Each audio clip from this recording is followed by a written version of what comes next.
Good morning dear students. Today we are going to learn the second application of Gauss law, that is electric field due to infinitely thin charge sheet. So here we are taking a infinitely thin sheet. This is a thin charge sheet, okay, whose surface charge density is sigma. The sigma is the surface charge density of the thin charge sheet sigma, and we all know that what is sigma, charge per unit area. Then we are taking a closed Gaussian surface as shown in figure, and we are having the three surface area associated with this Gaussian surface, the two cross sectional area and one is the curved surface area of this surface. So how much is the total electric charge enclosed by this Gaussian surface? Suppose this is the area A, so Q is equal to sigma into A. This is to be taken as equation number 1. The total charge enclosed by the Gaussian surface is sigma multiplied by A. Then we have to find out how much is the total electric flux associated with this Gaussian surface. The total electric flux linked to the Gaussian surface, we are having three surfaces, one curved surface 2 and the third one. So total flux associated with the Gaussian surface is phi1 plus phi2 plus phi3. Here phi2 is equal to 0 because the direction of the electric field and area vector are perpendicular to each other. Electric field and area vector are perpendicular to each other, therefore their dot product is 0, because flux is the scalar multiplication between electric field and area vector, and flux linked with the two cross sectional areas on the left side as well as on the right side, phi1 and phi3 is same, EA, because these two areas at an equal distance from the thin sheet. So phi1 and phi3 is equal to EA, therefore the total flux is phi is equal to EA plus 0 plus EA.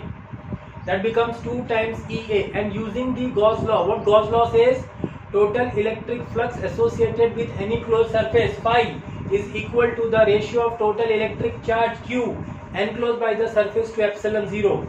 So phi is equal to Q upon epsilon 0, and we simply substituting the two values from equation number 1 and 2. From equation number 1 and 2, 1 and 2. So twice of EA is equal to sigma EA upon epsilon 0. So A cancel from both the side, magnitude of the electric field becomes sigma upon 2 epsilon 0.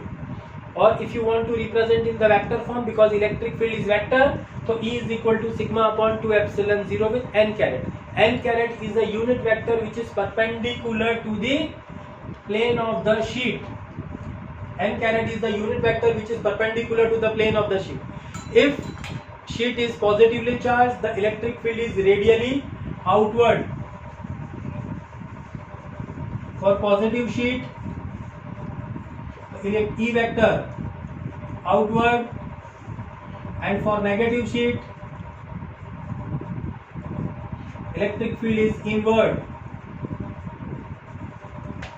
Outward and inward, and this is the formula for the electric field which does not depend on the distance from the sheet. Remember, this formula of electric field does not depend on the distance from the sheet. Now you can able to understand. 3. Here for positive sheet, the electric field is radially outward, not radial, perpendicular to the surface outward, and for the negative sheet, electric field is inward. Okay, so now you can able to understand how to derive the formula for electric field due to thin sheet. We are having an infinitely thin sheet of surface charge density sigma, charge per unit area. First of all, we have to find out how much is the total charge enclosed by the surface. That charge is given by Q is equal to sigma into A. Okay, and sigma is equal to Q by A, you know that. This is to be taken as first equation, and second part we have to find out the total flux. The flux associated with the first and third surface is EA. Flux associated with the curved surface is 0, because electric field and area vector are perpendicular to each other. Then finding the total flux, that becomes twice of EA, and using the Gauss law, total flux is Q upon epsilon 0. Electric field is equal to sigma upon 2 epsilon 0, and if you want to represent in the vector form, then we have to give the direction n caret. For positive charge sheet, it is outward. For negative charge, it is inward. And here electric field does not depend on the distance from the sheet. Okay, have a good day.